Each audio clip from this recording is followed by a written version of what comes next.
So everyone, this is the second lecture in the series of chapter atoms, and in the yesterday's lecture we were discussing about the Geiger and Marsden experiment, which was the repeated experiment of Rutherford.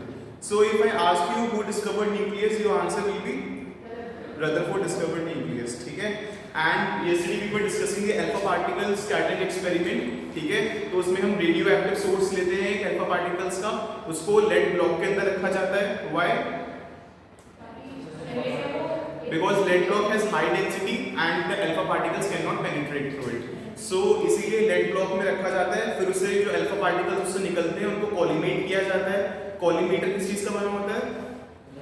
lead bricks का बना होता है collimator. And जब collimator से पास होते हैं alpha particles, then they are converted into a beam of alpha particles. Then this beam of alpha particles is made to strike on the thin gold foil. Why gold foil is chosen? Because gold is the most malleable of all the metals and it can be beaten into very thin sheet.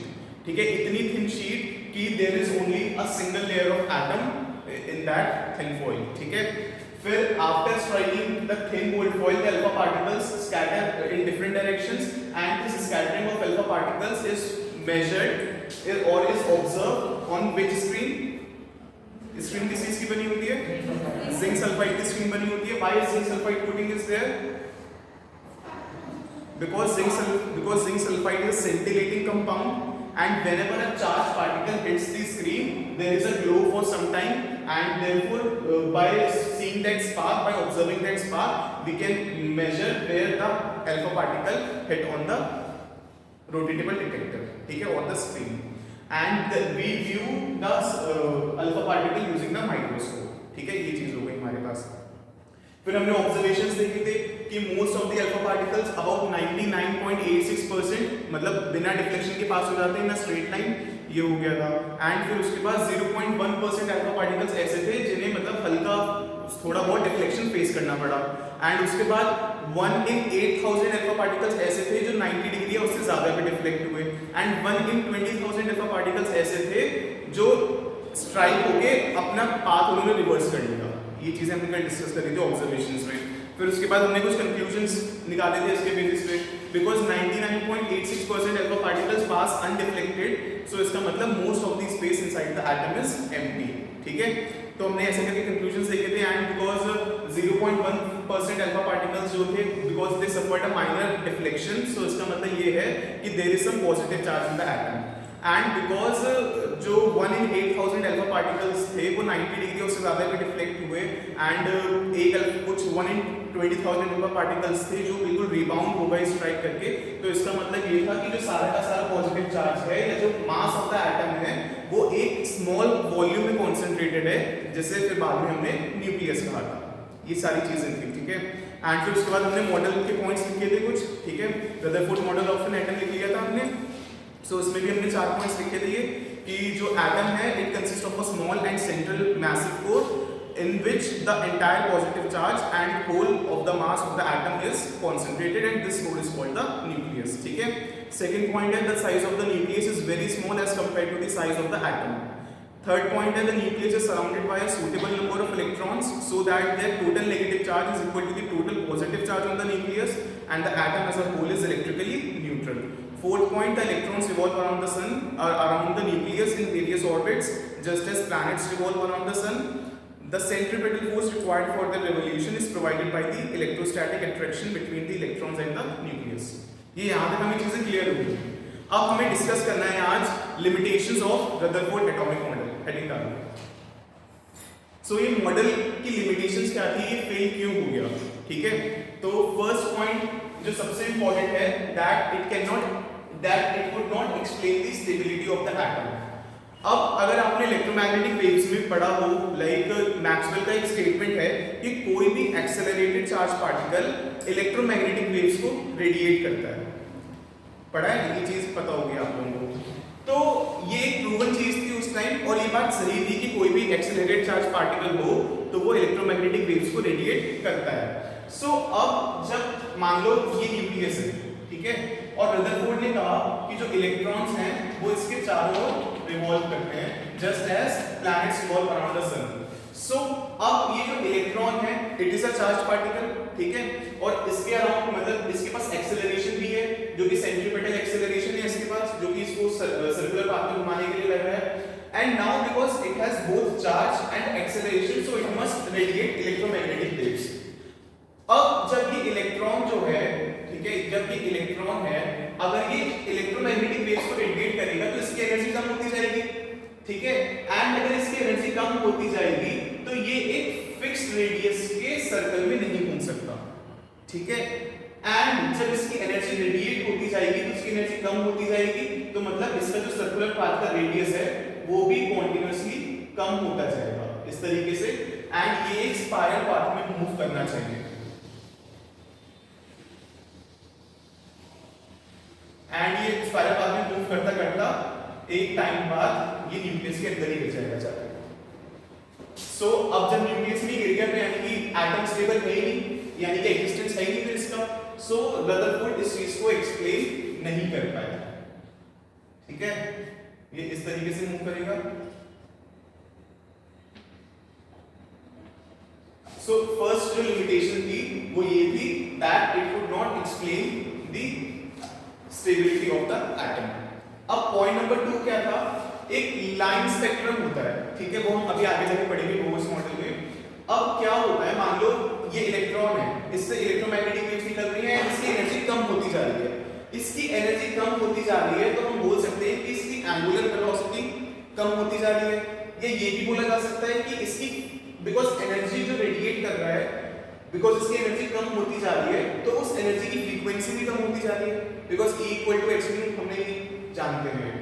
तो अब इसकी frequency कम होती जा रही है तो जो light emit होगी इसमें से वो कॉन्टिन्यूअसली होगी, बिकॉज ये कॉन्टिन्यूअसली मूव कर रहा है इससे, ठीक है, एंड बिकॉज ये कॉन्टिन्यूअसली एनर्जी को एमिट कर रहा है जिसकी फ्रीक्वेंसी कम होती जा रही है, तो एक हमें कॉन्टिन्यूअस स्पेक्ट्रम देखने को मिलेगा, उस फ्रीक्वेंसी के करस्पॉन्डिंग एक लाइन देखने को मिलेगी, उस कलर की एक कॉन्टिन्यूअस स्पेक्ट्रम देखने को मिलेगा। लेकिन जबकि प्रैक्टिकली ऐसा होता है कि वो कॉन्टिन्यूअस स्पेक्ट्रम नहीं होता, वो लाइन स्पेक्ट्रम होता है, एंड हमें कुछ वेवलेंथ्स के लिए ही मतलब वो जो लाइट है वो दिखाई देती है। हम और जाकर इसे बोर्स मॉडल में डिस्कस करेंगे। तो ये 2 लिमिटेशंस हैं, ये लिख लो पहले आप। First point, according to Maxwell electromagnetic theory, according to Maxwell electromagnetic theory, an accelerated charged particle must radiate electromagnetic energy, full stop। अब नेक्स्ट पैराग्राफ पर आगे लिखना, an electron revolving around the nucleus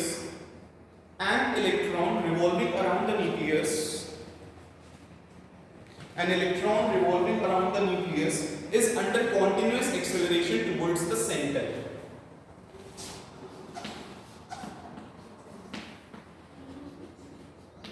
Is under continuous acceleration towards the center. Full stop. So it should continuously lose energy. So it should continuously lose energy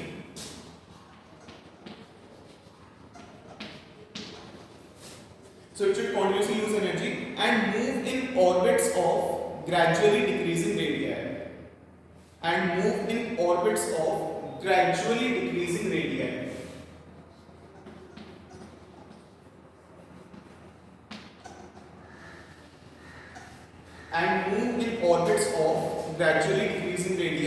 Full stop.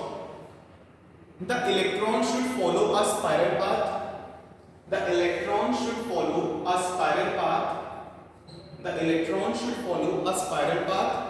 And finally it should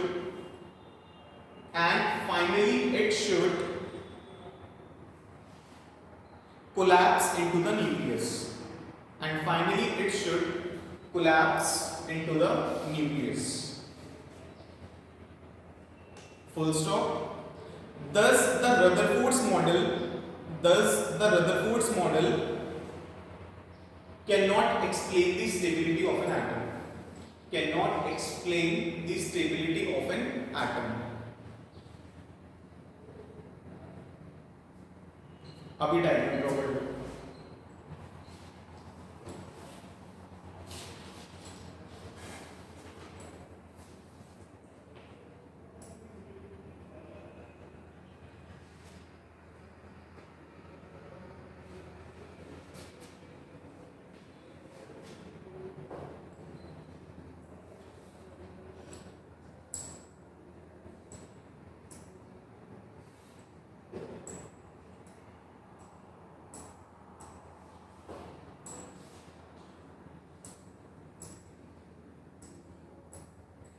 हो गया?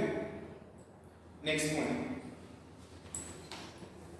as the electrons spiral inwards, as the electrons spiral inwards, as the electrons spiral inwards, comma, their angular velocities and frequencies, their angular velocities and frequencies would change continuously, would change continuously,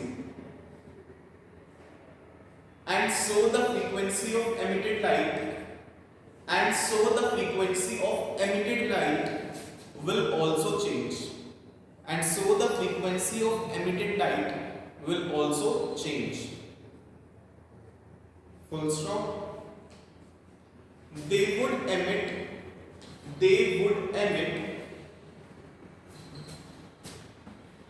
a continuous spectrum,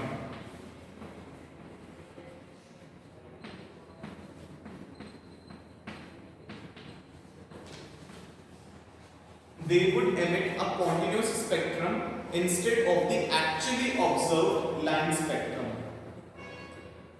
instead of the actually observed line spectrum, instead of the actually observed line spectrum. Clear? Limitations clear हो गई सबको?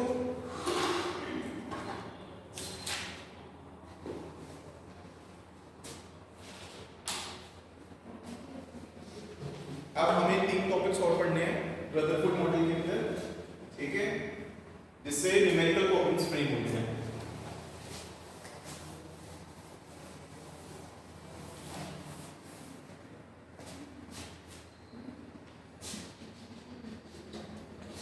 Heading है distance of closest approach.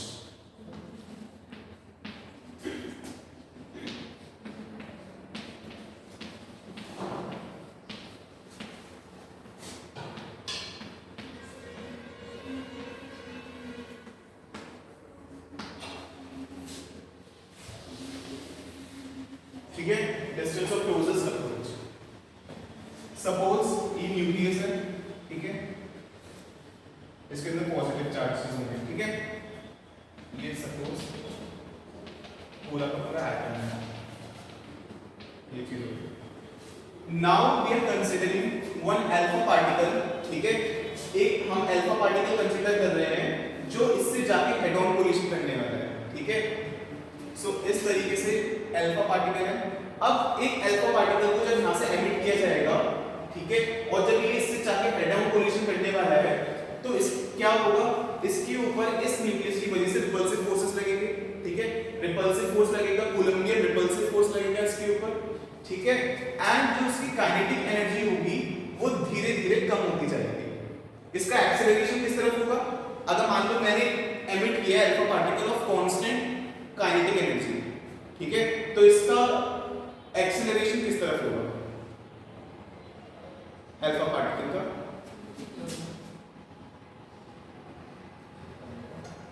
ये alpha particle है, इसका acceleration किस तरफ होगा, आई क्या है माइनस आई क्या, ऐसे बोला करो,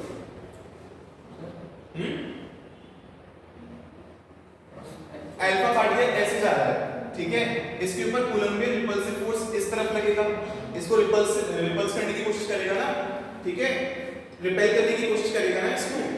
ये दोनों पॉजिटिवली चार्ज पार्टिकल हैं, तो जब अल्फा पार्टिकल अपनी काइनेटिक एनर्जी की वजह से इसके पास जा रहा है, तो ये न्यूक्लियस इसको रिपेल करेगा, तो इस पे इस तरफ फोर्स लगाएगा, यानी कि माइनस आई वेक्टर लो, तो जब फोर्स इस तरफ है तो एक्सेलरेशन भी तो इस तरफ होगा, ठीक है।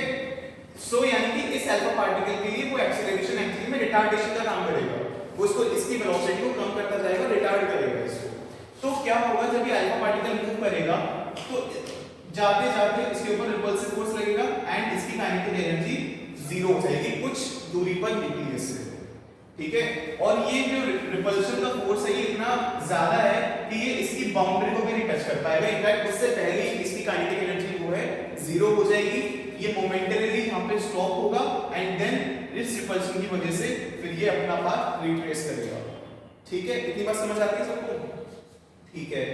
तो जो जहां तक मान लो सपोज ये अल्फा पार्टिकल यहां तक पहुंचा, ठीक है, ये सेंटर ऑफ द न्यूक्लियस है, ठीक है। तो इस डिस्टेंस को बोला जाता है r नॉट या डिस्टेंस ऑफ क्लोजेस्ट अप्रोच, यानी कि the minimum distance from the nucleus of the charge particle from the nucleus from where at which its kinetic energy becomes zero, at which its initial kinetic energy becomes zero. So this is known as the distance of closest approach. ठीक, समझ आती है बात? अच्छा, अब हम expression derive करते हैं डिस्टेंस ऑफ क्लोजेस्ट अप्रोच के लिए। So applying law of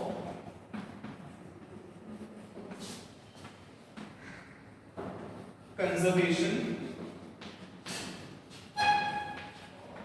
of mechanical energy,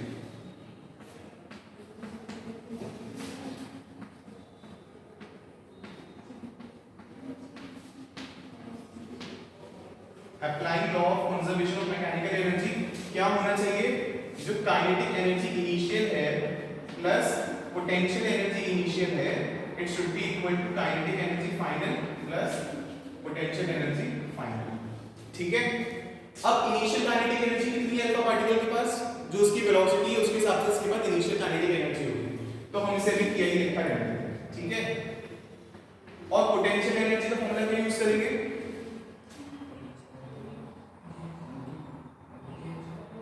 बोलो यार।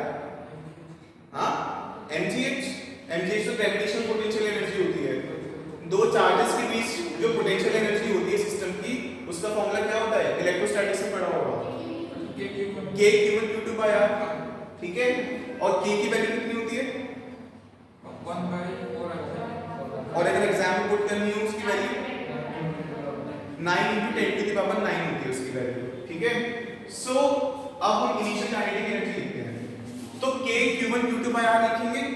चलो अच्छा, तो k q1 कितना हो गया? q1 कितना हुआ? हाँ, कितना हुआ यार? हाँ, अल्फा पार्टिकल का चार्ज हुआ ना q1, कितना हुआ? 2e। ठीक है, प्लस 2 लिख देता हूं मैं यहाँ पे। ठीक है, और q2 सपोज इस एटम का जो एटॉमिक नंबर है वो z है, तो q2 की वैल्यू कितनी हुई? Ze, right? हुई या नहीं हुई? हुई या नहीं हुई? तो प्लस Ze जो प्रोटॉन्स पे चार्ज होगा। अगर जो एटम है उसका एटॉमिक नंबर Z है तो उसके पास कितने प्रोटॉन्स होंगे? Ze प्रोटॉन्स होंगे। ठीक है, अपॉन R। सो हम इनिशियली मान रहे हैं कि जो अल्फा पार्टिकल है वो इस न्यूक्लियस से काफी दूर है, तो हम इंफिनिटी ले सकते हैं यहाँ पे। ठीक है, तो ये हो गया infinity, and it should be equal to kinetic energy final. तो काइनेटिक एनर्जी फाइनल कितनी हो रही है? 0। So distance of closest approach पे जो काइनेटिक एनर्जी है अल्फा पार्टिकल की वो 0 हो जाती है, एंड जो फाइनल पोटेंशियल एनर्जी है वो कैसे लिखेंगे? k q1 q2 by r not, क्योंकि डिस्टेंस ऑफ क्लोजेस्ट अप्रोच पे उनके बीच का डिस्टेंस r नॉट है। तो ये हमारी इक्वेशन हो गई। इसकी वैल्यू 0 हो जाएगी, नीचे इंफिनिटी है तो ये 0 हो गया, एंड ये भी 0 हो गया। ठीक है, तो kinetic energy initial is equal to potential energy final. ठीक है, इसकी वैल्यू को मैं पुट कर लूंगा यहाँ पे। Kinetic energy initial is equal to कितना आएगा? 2kz e square upon r naught. ठीक है, और यहां से फिर r naught is equal to 2kz e square upon ki। So this is the required expression for distance of closest approach. समझ आती है बात? ठीक है, अब लिखो distance of closest approach. So अब हम जो distance of closest approach को डिफाइन करते हैं ना, वो इस वाली इक्वेशन को यूज करते हुए करते हैं। So हम बोलते हैं कि distance of closest approach के लिए it is the distance of the charged particle, it is the distance of the charged particle from the center of the nucleus। ठीक है, from the center of the nucleus distance measure किया जा रहा है It is the distance of the charged particle from the center of the nucleus at which its initial kinetic energy, at which its whole initial kinetic energy becomes equal to the final potential energy of the system या of the charge and nucleus system. ठीक है, समझ आता है? लिखो definition. It is the distance of charged particle. It is the distance of charged particle from the center of the nucleus. It is the distance of the charged particle from the center of the nucleus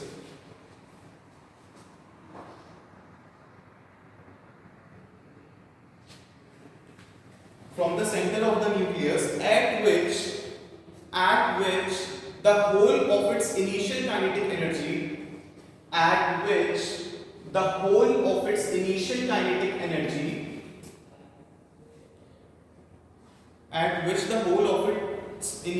kinetic energy gets converted into the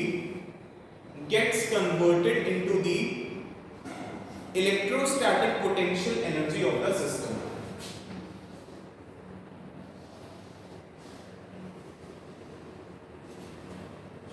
See, I will not recommend you to memorize this formula because it might be difficult and tedious task. सबसे अच्छा है इस equation को याद रखना, क्योंकि definition यही है डिस्टेंस ऑफ क्लोजेस्ट अप्रोच की. The initial kinetic energy of the charge particle is becoming the total potential energy of the system. और जब हम अपने न्यूमेरिकल सॉल्व करेंगे तो हम इसी इक्वेशन से स्टार्ट करेंगे. ठीक है, पहले डायग्राम ड्रॉ करना है डेफिनेशन के बाद, और उसके बाद फिर ये एक्सप्रेशन हेडिंग डाल देना, expression for distance of closest approach, फिर ये डेरिवेशन करना.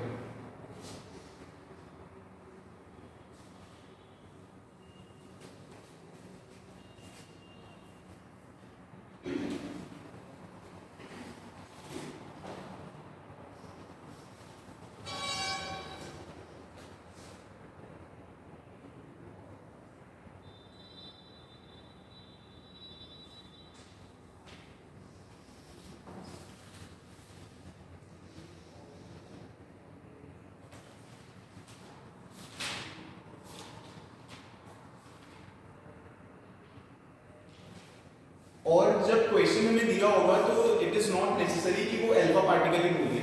ठीक है, दे कैन मतलब call it proton also. So accordingly we will have to prove the charge of q1, right? This is the derivation for alpha particle and therefore this expression is also valid only for the alpha particle. So if you start the question from here, so no matter what particle is given in the question, you can always put the value of q1 and q2 accordingly.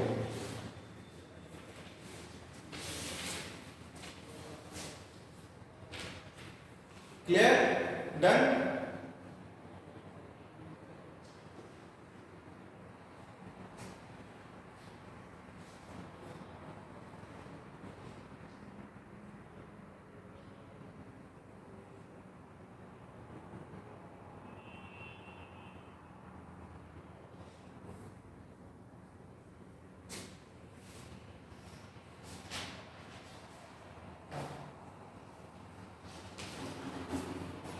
Done?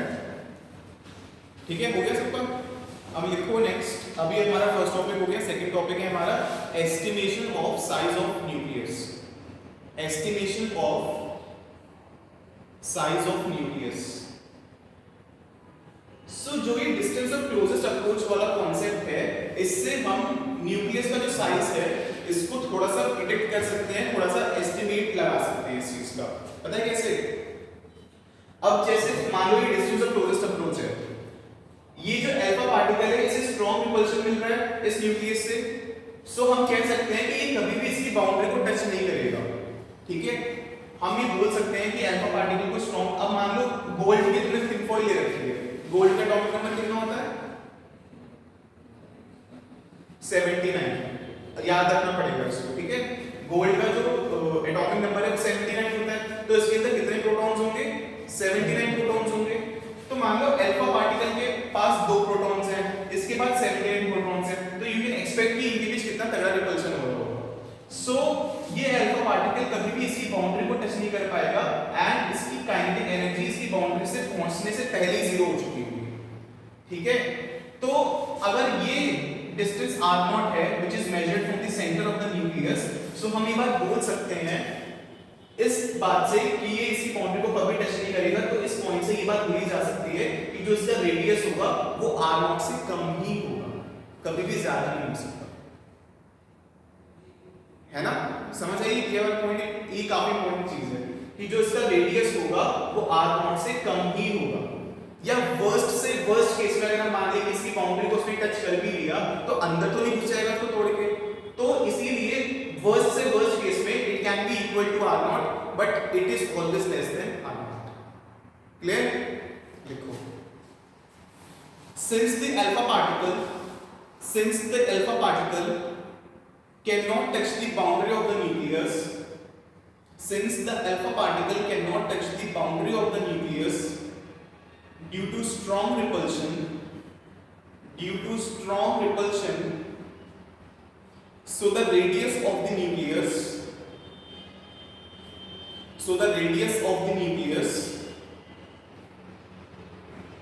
must be smaller than r0,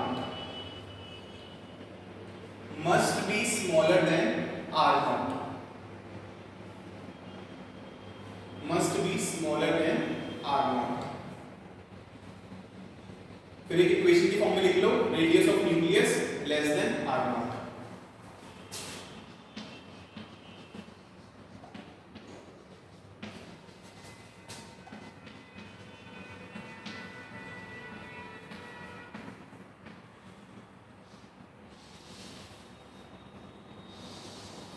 so question में भी इस तरीके से mention होगा what can be the maximum possible radius of the nucleus. So उस case में हमें distance of closest approach calculate करना है और फिर हम बोल पाएंगे कि it will be less than r0, ठीक है। सो एक लाइन और लिख लो, in other words the maximum possible radius of the nucleus, in other words the maximum possible radius of the nucleus can be r0।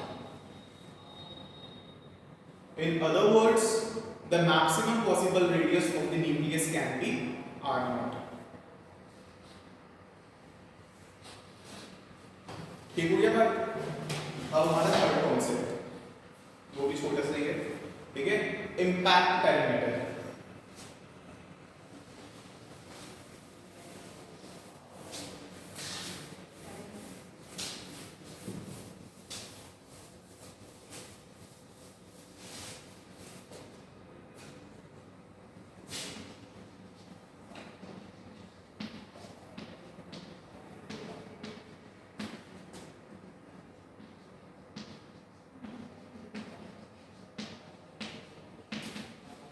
इसको B से denote करते हैं, स्मॉल बी। इम्पैक्ट पैरामीटर क्या होता है देखते हैं, ठीक है।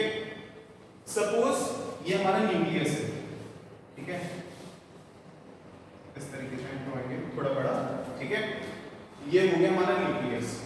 अब सपोज एक अल्फा पार्टिकल आता है इससे स्ट्राइक करने के लिए, ठीक है, ये सेंटर लाइन हो गई जो कि न्यूक्लियस से पास हो रही है, ठीक है।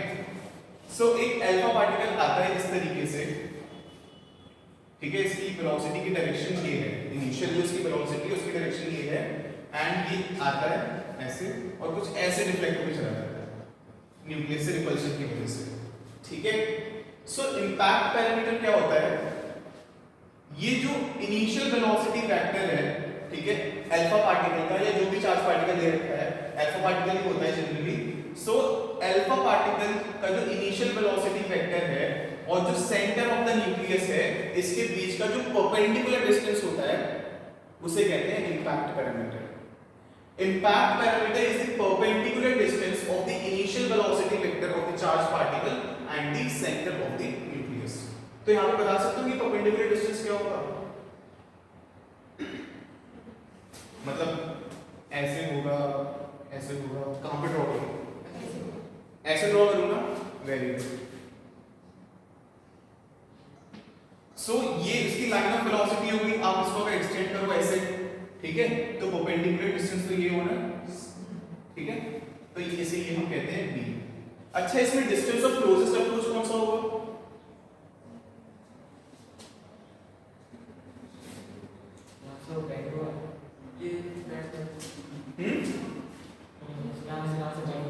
यहाँ से एग्जैक्टली, ये जो परपेंडिकुलर डिस्टेंस होगा ये डिस्टेंस ऑफ क्लोजेस्ट अप्रोच।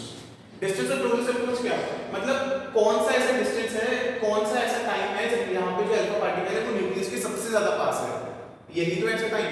यहाँ पे भी दूर जा रहा है और अब यहाँ से भी दूर ज्यादा चलेगा, तो ये हो जाएगा हमारा r0। ये क्वेश्चन भी पूछा था सीबीएसई ने बोर्ड एग्जाम में, ये दोनों चीजें मेंशन थी और मैं बताना था कि डिस्टेंस ऑफ क्लोजेस्ट अप्रोच कौन सा है या इंपैक्ट पैरामीटर कौन सा है, इस तरीके से। तो लिखो इंपैक्ट पैरामीटर, ठीक है। The impact parameter is defined as the impact parameter is defined as the perpendicular distance is defined as the perpendicular distance of the initial velocity vector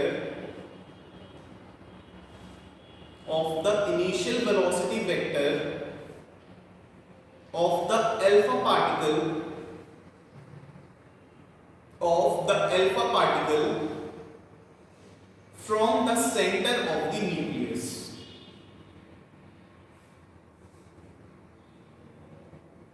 From the center of the nucleus,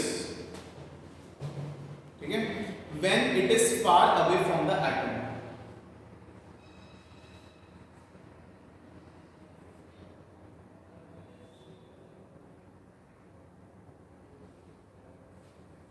एक और चीज आपको पता होनी चाहिए, अब जो ये रिफ्लेक्ट हुआ, ठीक है, ये कुछ ऐसे थीटा एंगल पे रिफ्लेक्ट हुआ, ये थीटा को बोला जाता है स्कैटरिंग एंगल, ठीक है।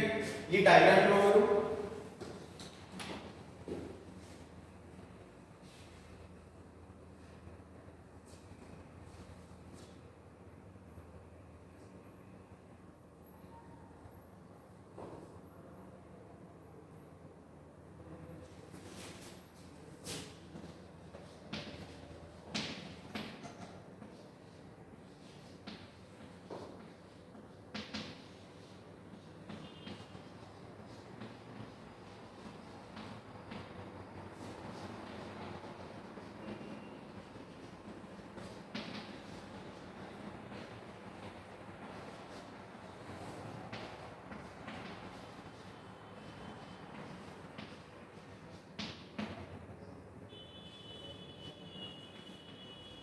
ये पूरा लिखना, ठीक है।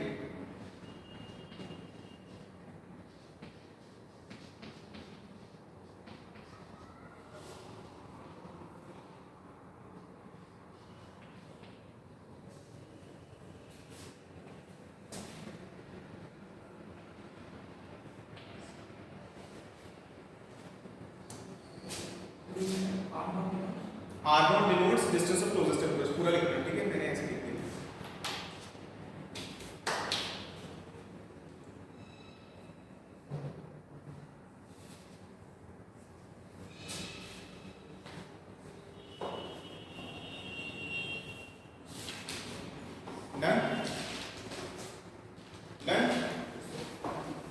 अच्छा, ये चीज हो गई इम्पैक्ट पैरामीटर में, पता चलेगा क्या होता है। अब जो हमारा नेक्स्ट पॉइंट है वो ये है कि जो स्कैटरिंग एंगल होता है अल्फा पार्टिकल का, यानी कि वो कितना स्कैटर हुआ, it depends on the impact parameter. अगर हमें इम्पैक्ट पैरामीटर पता हो तो हम आइडिया लगा सकते हैं कि स्कैटरिंग एंगल क्या होगा। फॉर एग्जांपल, ये इम्पैक्ट पैरामीटर की वैल्यू अगर ज्यादा है, यानी कि फॉर लार्ज इम्पैक्ट पैरामीटर जो इसको रिपल्शन मिलेगा वो बहुत ही कम होगा, बिकॉज ये अल्फा पार्टिकल काफी दूर होगा न्यूक्लियस से। तो इम्पैक्ट पैरामीटर अगर ज्यादा है, अल्फा पार्टिकल दूर होगा and therefore it will suffer small deflection, यानी कि वो ज्यादा स्कैटर नहीं होगा। और अगर यही इम्पैक्ट पैरामीटर छोटा है तो वो न्यूक्लियस के ज्यादा पास होगा, न्यूक्लियस के ज्यादा पास होने की वजह से जो रिपल्शन फोर्स लगेगा वो ज्यादा होगा एंड देयरफॉर वो ज्यादा स्कैटर होगा, ठीक है। एंड यही अगर b की वैल्यू 0 हो जाती है, ठीक है, यानी कि अल्फा पार्टिकल ऐसे जा रहा है तो वो हेड ऑन कोलिजन करने जा रहा है न्यूक्लियस के साथ and therefore it will repel back और it will retrace its path, ठीक है। लिखो the scattering of an alpha particle, the scattering of an alpha particle from the nucleus depends on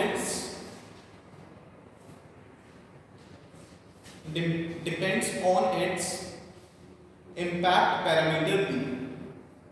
Depends on its impact parameter p as shown.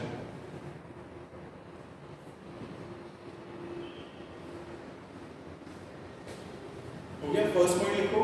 For large impact parameter, या लिख लो for large impact parameter, the repulsive force experienced by the alpha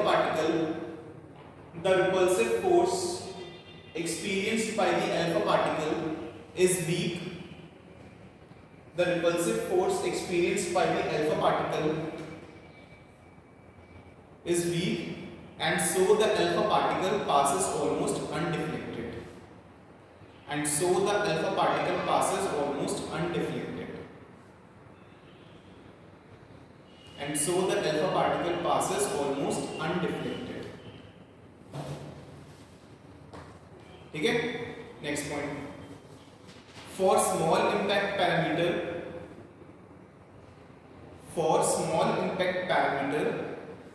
the repulsive force experienced by the alpha particle is large. The repulsive force experienced by the alpha particle is large.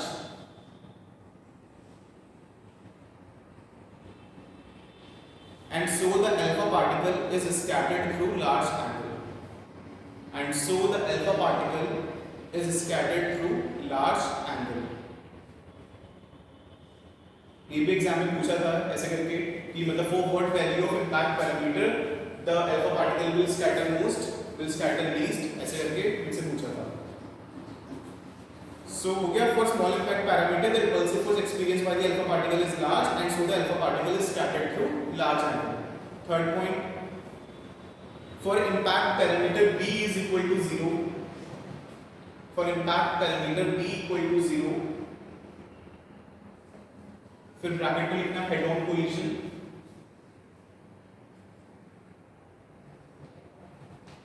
The alpha particle aims at the center of the nucleus.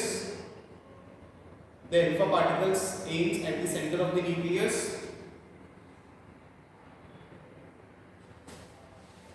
अब लिखो the alpha particle aims at the center of the nucleus.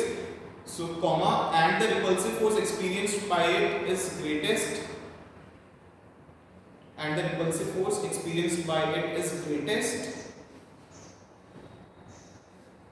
And so the alpha particle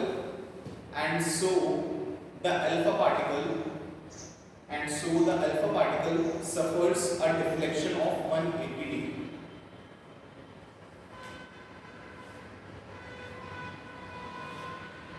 So हमसे exam में पूछा था कि for what value of b the alpha particle will suffer a deflection of 180 degree for b is equal to 0.